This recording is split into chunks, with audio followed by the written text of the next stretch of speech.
Folks, this is insane.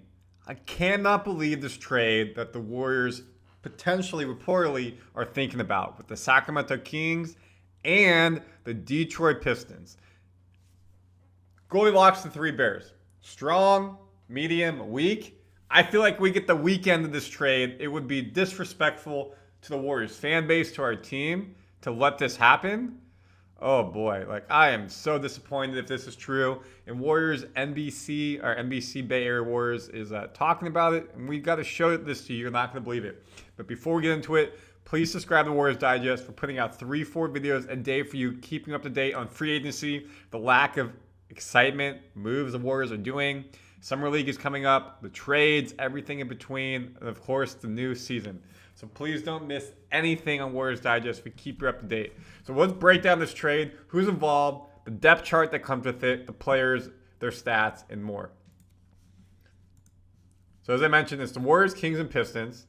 3-team blockbuster trade. It would be a blockbuster. Kuminga to the Kings. Point guard with the Warriors last year. Traded midseason from Brooklyn and traded away. Dennis Schroeder is going to the Kings. Now, reportedly, he's already agreed to a 3-year, $45 million contract with the Kings, $15 million per year. So if he's $15 million per year, is JK $20 million, $25 million, $10 million per year, $15 million? Comment your thoughts and let me know. So that would be interesting to see. Secondly, to try and expand this to make money work, the Kings would send Malik Monk, who it sounds like they don't want anymore, which is interesting. Maybe it's a locker room thing because he's a great scorer. And second-year NBA guard Devin Carter out. Warriors acquire big man Dario Saric. Pistons get Monk.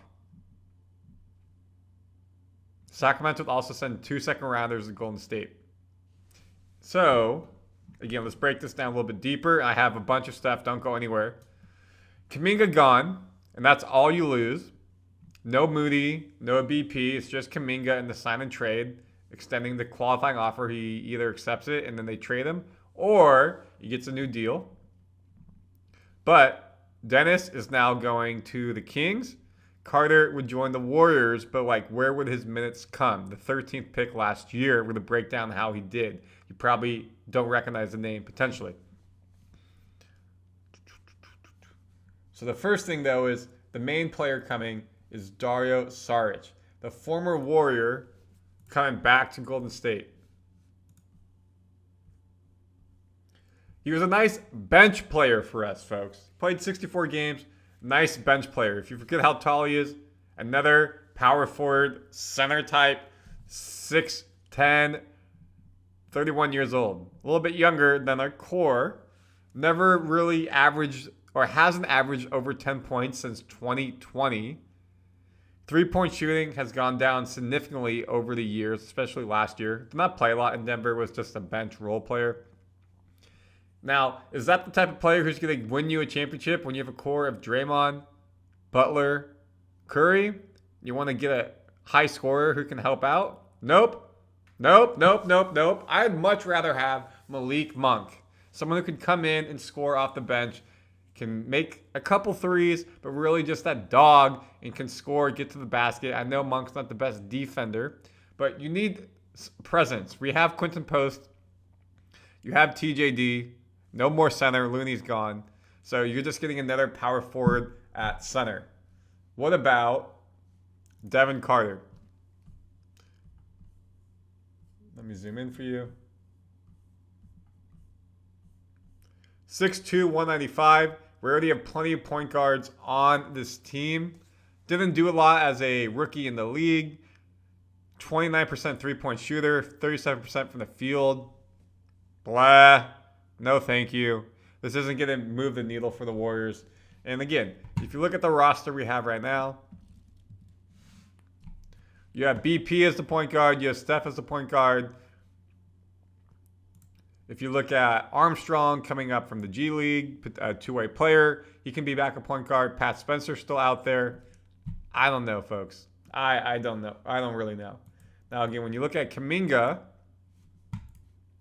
obviously, we've talked about him a lot. I'm not going to dive deep into his stats. But you're getting Sarich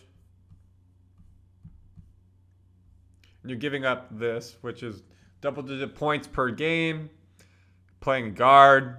You maybe get a bit taller backup power forward, but who's coming in to fill his spot? We still don't know on Al Horford. We talked about yesterday, imminent, not happening quite yet. And Malik Monk, I broke down yesterday as well. Like, this is the type of player I want to worry. Somebody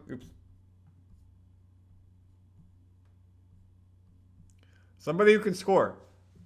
Averaging double digits per game since 2019, since 2020, 2019-2020 with the Kings. He beat us that one game. Steph Curry dabbed them up. Not the best three-point shooter, 30s, mid-30s, but can score in bunches, get to the bucket.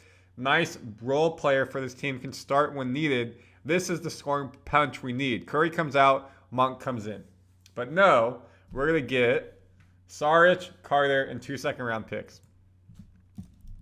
Now, if we look, again, these are our picks right now. Obviously, 2025 just happened. We don't really have many second-round picks. Yes, we've done a nice job getting second-round players in Post and TJD, Santos, but those aren't game changers. We've already talked about we're keeping our first-round picks. Why? Because after the Curry, Butler, Green era is over, you need those to be able to rebuild. And most likely, if they're gone, this team will be a lottery pick type of team. You want those first picks to keep yourself some insurance. Don't want to be like in purgatory for half a decade to a decade, trade them away for a player. You don't win the championship. Now you have nothing going on. You have to be like Brooklyn, keep rebuilding. So I don't like this trade, folks, at all. Again, going back to this right here. Monk to the Kings. Carter coming to the Warriors. Dennis is going to the Kings. Didn't work out with us, unfortunately. Thought he would have been really good with us. Kuminga to the Kings, and Warriors get Dario Saric to come back to the team. So, folks, comment your thoughts. Let me know. Do you like this? Do you not like that? Are you happy we get 2 second-round picks to go with it as well? I'm not a fan. Now, I'm going to break down on a different video a 7-team trade potentially. We don't know the numbers of players through it, what teams are sending what players to where. We kind of have an idea of the teams, but it seems like it's just free agency people getting signed to make the money work and help the teams out. But if this was a trade coming in, nobody signed, still waiting on Kuminga, status quo, all these other free agency players are gone. There's not a lot out there for the Warriors. Brooklyn with the MPJ trade for Cam Johnson. They're not going to do a sign trade for Kuminga anymore, most likely. So we're in this tough place, folks. Wild trade, insane trade. Does not help the Warriors move the needle at all. When you look at Dallas got better, Denver got better, Clippers probably stayed the same, got better. Kings trying to improve. OKC, staying the same. Minnesota is staying the same. They re-signed their players. Warriors, goose egg. And this is not a way to get better. So comment your thoughts, subscribe. Of course, stay locked in the Warriors Digest. We have all the news for you daily.